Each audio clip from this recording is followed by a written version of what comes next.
Hey everyone, and welcome to another HOI4 modding lesson on the Iron Workshop. In this lesson, we'll be learning about using on actions, a feature that is available in all modern Paradox games, and a feature that will make your life easier if you want to make things happen without your direct involvement. Also, this lesson will be relevant a bit to other Paradox games as well, since, as I said, all of these games have on actions, and once you understand how they work, you'll be able to use them in other games as well. So with that said, let's get on with the lesson.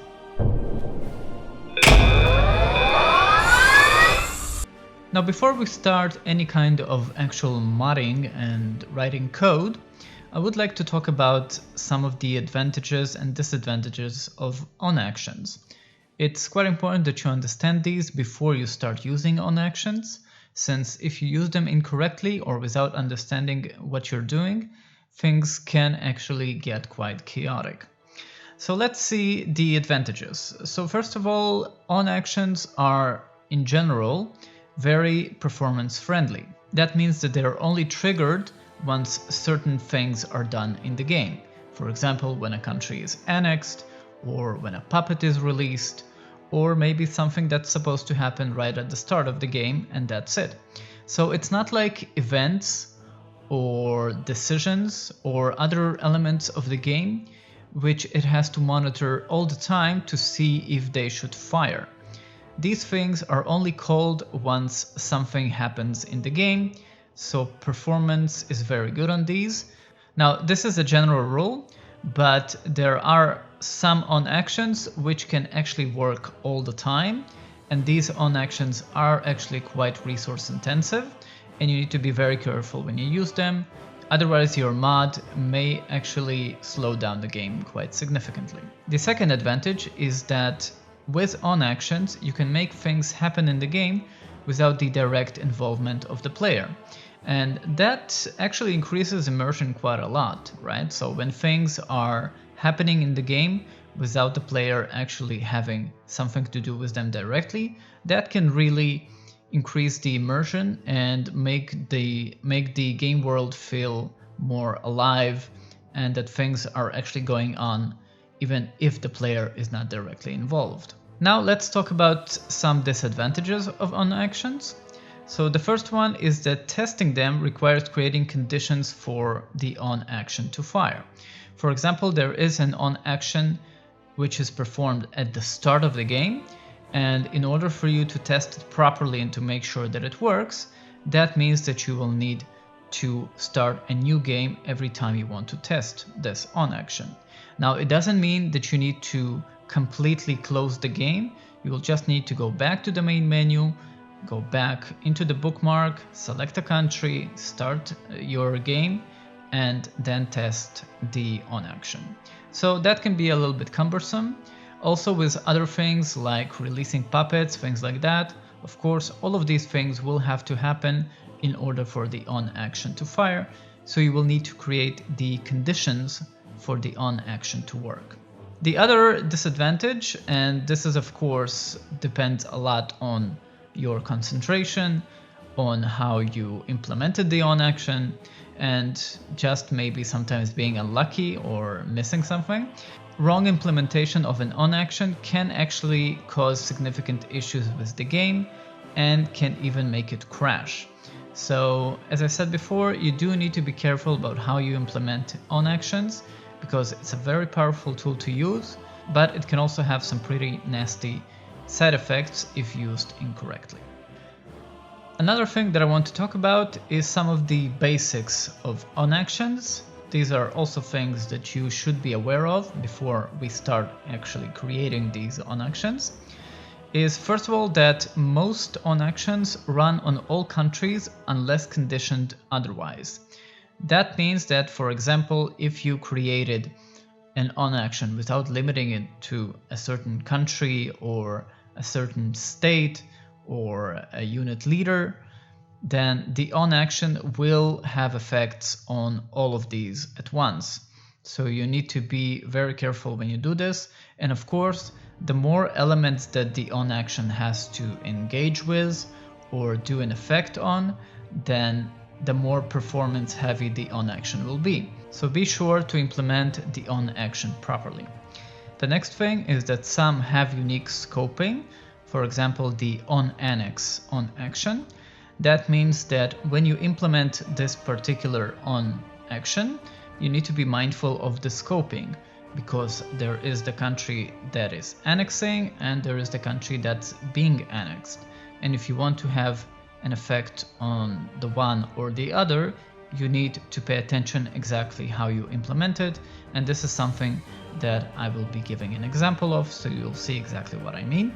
Another important thing that may actually come up is that the same on action can be in different on action files. So let's say that for the sake of order and for things to be clear, you want to have different things being done when a country is being annexed with regards to different mechanics in your mod. So you can actually put the on annex on action in one file and then put in the same on action in another file, and they will both work and they will not conflict with each other. So that is perfectly fine. That is something that the developers of Hearthstone 4 are also doing, so that works fine. You don't need to worry about that. And the last thing is that the on start on action fires after the country history files. And that means that anything that you did in the country history files can be overridden with the on startup on action. And it also allows you to do some things that you cannot do in the country history files. For example, start a civil war at the start of the game. That is not something that you can do in a country history file, but you can do with an on action. And I will be giving an example of that. Alright, so these are the basics of on actions. There might be some more things to know, but this is just the stuff that came up to me while I was creating the lesson. And now that we are aware of all of these things, we are ready to proceed and actually create our on actions. Let's get to it. Alright, so just like any other Hearthstone 4 lesson and tutorial, I will be creating a new mod to create our on actions. But of course you can just implement these files into your own existing mod. You don't need to create a new one. But I'm doing this just not to mess my vanilla installation of Hearthstone 4. So we'll go to create mod. We'll just call it the on actions mod. And we'll call this on actions mod. Let it be gameplay, whatever, create mod, done. So our mod has been created. Now let's go to the mod folder. And in here, I'm just going to copy some on action files from the vanilla game. The reason that I'm doing this is because I do want to keep the original structure of the files intact, just to make sure that I don't miss anything. So we'll be just recreating these folders. So we have the common folder, and inside of the common folder, we have a folder called on actions. So I'm going to recreate that. And I'm just going to copy one of these files. I would like to change the name of the file so that it doesn't conflict with the vanilla one. But of course, if you want to overwrite some of the vanilla on actions, you can do that as well. So I'll be copying this file and I will just call this test on actions. All right, let's open this one. And in here, what I'm going to do, I'm going to remove most of the stuff in this file just so that it's clean and I can just put in the on actions that I want.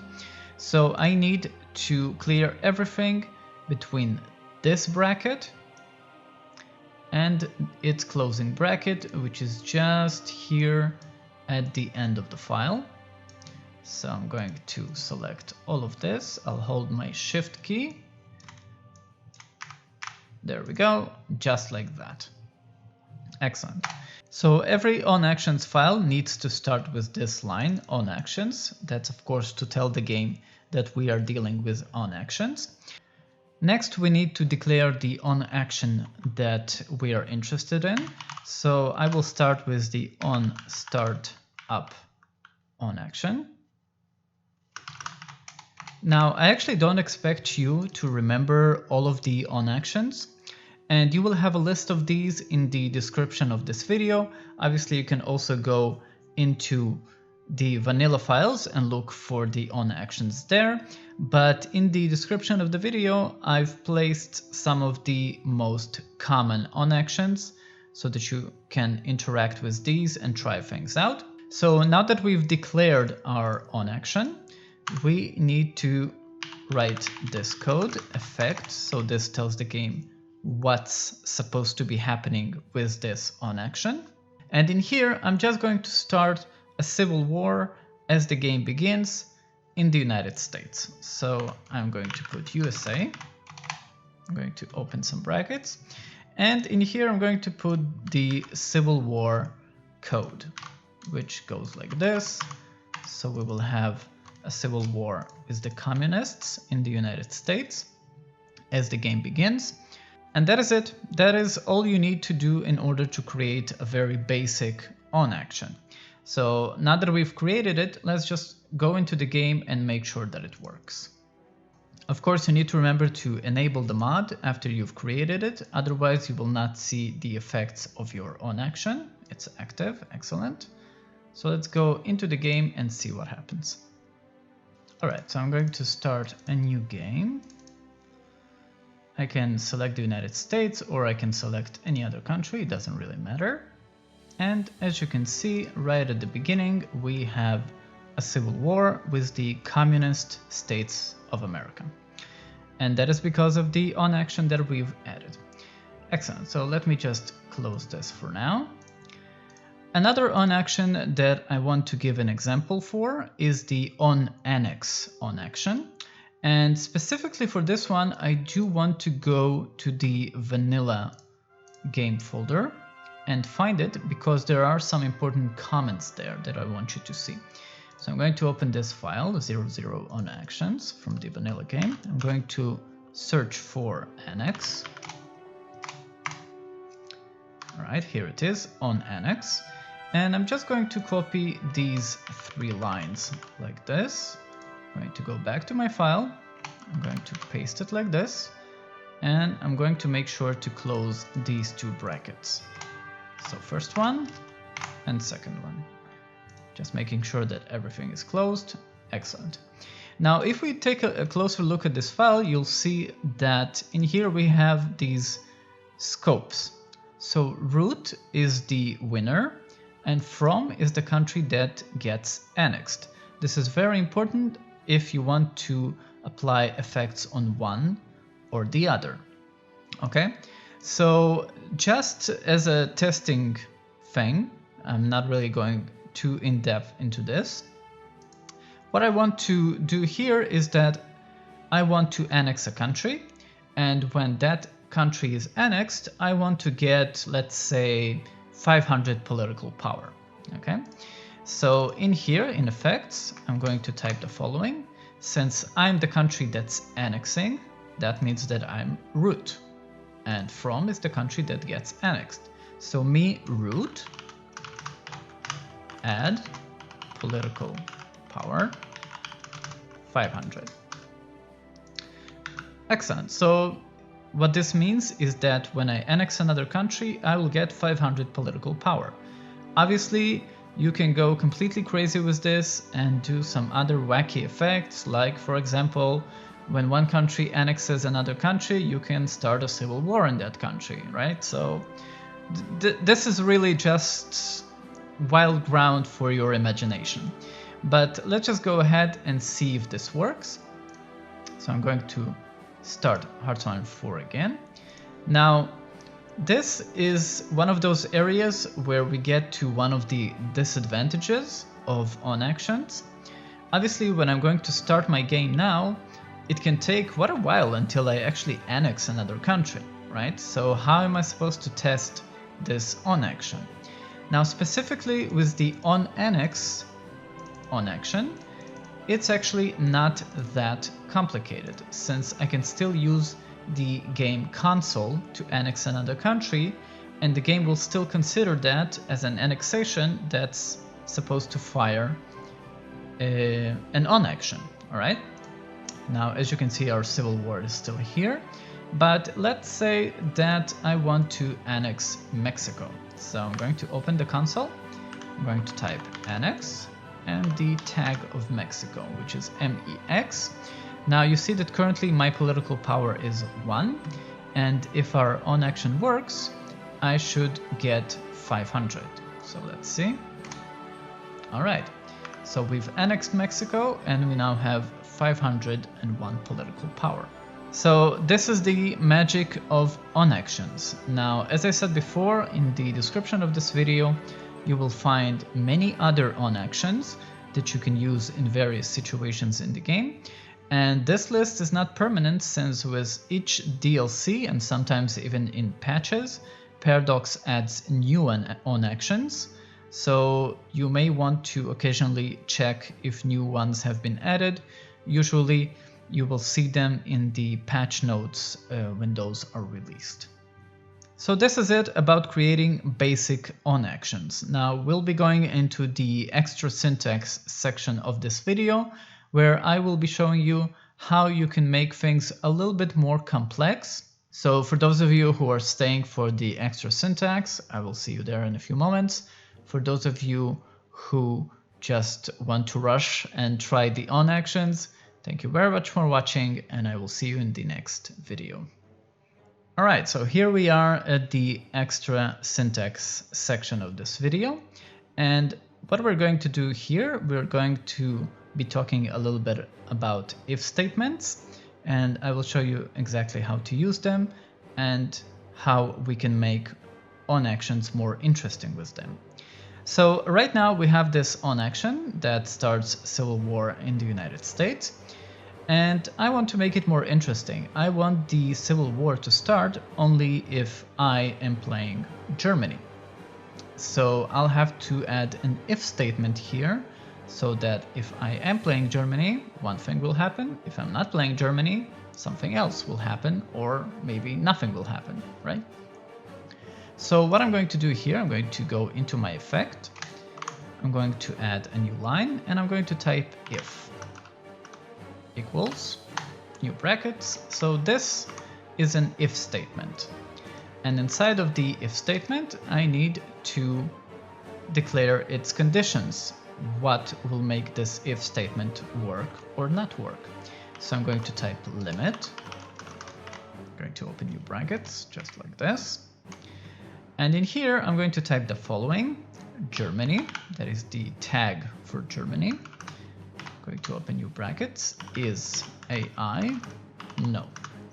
So what this means is that the game will check if Germany is being played by a human or an AI player. Now in single player this is quite simple, because there can only be one human player.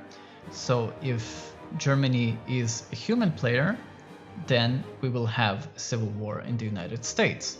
If Germany is not a human player, then there won't be a civil war, right?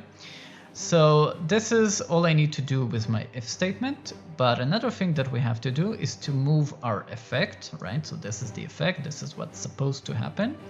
We need to move our effect into the if statement, since right now it's outside of it. So I'm going to copy this whole thing. I'm going to go here right after my limit. And I'm going to paste it in here, and using the tab key, I'm going to indent it just so that things look more clear. And now it's inside the if statement, just making sure that everything else closes properly. So everything seems to be fine. I'm going to save the file. And once again, let's just make sure that we understand what's supposed to happen. If I will be choosing to play Germany, and Germany will not be played by an AI player, then we'll have a civil war. Otherwise, there won't be a civil war. All right, so let's go into the game and see if this works. So what I'm going to do here now, I'm going to first of all start the game as France. And if I am France, then nothing should happen. And afterwards, I'm going to start the game in Germany, and we'll see if the United States will have its civil war. And let's check the United States. Seems to be fine. And now let's start the game as Germany. Alright, so our if statement has worked. The game now sees that Germany is being played by a non-AI player, and it triggers the civil war. Excellent, so that is all you need to know about basic if statements. Now, if statements can actually be a bit more complex with other conditions like else, right? So for example here, if inside of my if statement I were to put else, so if this is not true, then what should happen? I can start a civil war in another country, right? And there's also else if, but I will not be going into these. You're welcome to experiment with these, work them out and see how they work best for you and for your mod. And that is all that we can possibly say about using on actions. I'm sure that as you explore this feature, you will find some amazing uses for it. And as I said, as performance saver, it is really a useful feature. So that is it for using on actions. Thank you very much for watching this lesson, and I will see you on the next lesson, tutorial, or video on the Iron Workshop. Thanks for watching. Bye bye.